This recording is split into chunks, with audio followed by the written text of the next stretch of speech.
It's that time of the day again, time to check out those top stories making headlines in Israel with me, Rolene Marks, on the Israel Brief, brought to you as always by Lay of the Land. So let's take a look at those top stories dominating the headlines in Israel.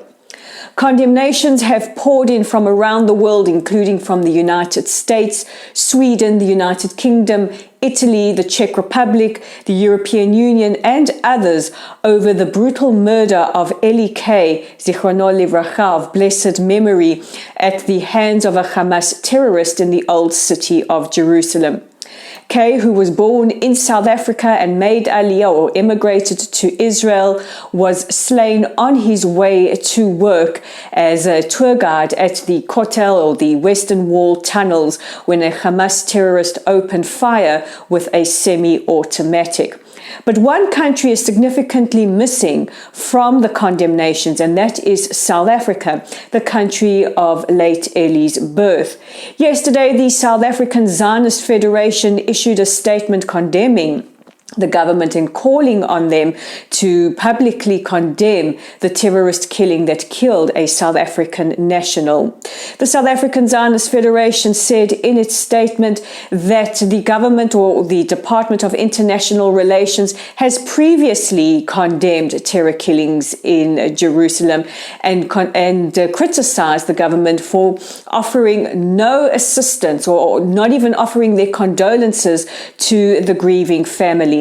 The Kay family is presently sitting shiva here in the city of Modi'in.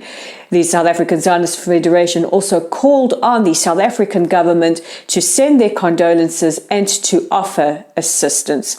Meanwhile, a will and testament of the killer, whose name I will not dignify by announcing it here, has been found, and in the will he extols and praises himself for the act that he was about to carry out, and also calls on members of his family to follow in his footsteps. The security authorities have arrested members of his family, including his wife. In other news, our Foreign Minister Eli Lapid has called on Turkey to address the problem of having Hamas present in that country. There are Hamas operatives and leadership known to operate outside of Turkey or out of Turkey, and Lapid said it is time to close their offices in Istanbul. He also called on other countries to follow the example of the United Kingdom by proscribing Hamas in its entirety, which means it includes both the political and the military wing, as a terror organization. This was a step that has been taken by the United Kingdom over the weekend, and anybody found waving Hamas flags or supporting Hamas could face up to 10 years in prison. In other news, the Ministerial Committee for Gender Equality in the Knesset has allocated $50 million budget to help end domestic violence. They said that the time has come to move from words to action, and are also pushing to have economic violence declared as part of domestic violence. Last year, statistics rose by 315% in domestic violence cases in the country.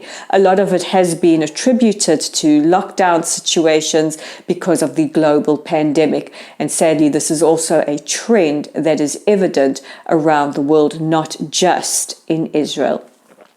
And our final story, we end on a more positive note by announcing that our Defense Minister Benny Gantz is in Morocco to formalize security ties between our two countries as part of the Abraham Accords agreement.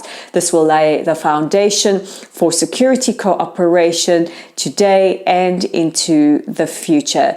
Gantz is the first senior defense official, our most senior defense official, that has the opportunity to visit Morocco in an official capacity, and we look forward to expanding that ever-growing circle of peace.